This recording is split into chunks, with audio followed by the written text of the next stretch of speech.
Kapin 2,000 katao nagpahigay ng peace rally ug caravan at tubangan sa Kapitolyo sa Davao del Norte aging protesta sa pagpasar sa House Bill nga magtugot sa prangkisa sa Davao Light and Power Company sa Davao del Norte.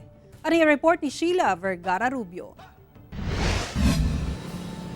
Kapin 2,000 ka mga tao nga gikan sa nagkareng munisipyo ug syudad sa Davao del Norte ang nagpahigay og peace rally ug caravan padulong sa Kapitolyo sa maong probinsya.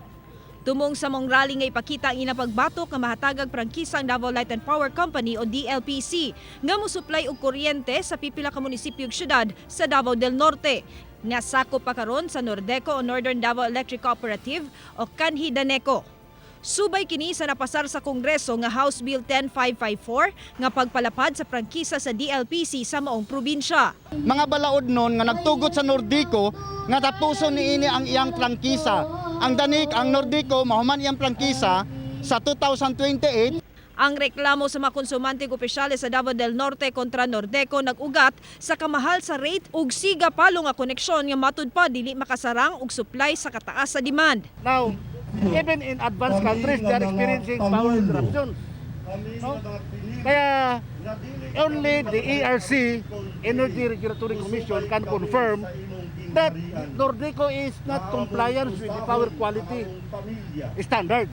Nahatagag permit ang maong rally una pa man na deklara nga napailawom sa alert level 3 ang maong probinsya. Busag itambagan kini nga papaulion ilabi na nga gisupak sa kadaghanan ang kondisyon sa permit nga social distancing. Social distancing 6 feet between person to person.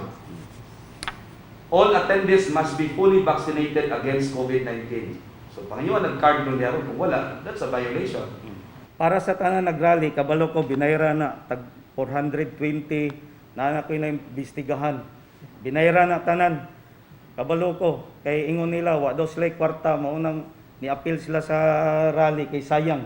Sus kato mga tanan nga nag-intra sa rally, ang atong fight kauban ako ang mga mayors nato sa District 1 o sa mayor sa Samal.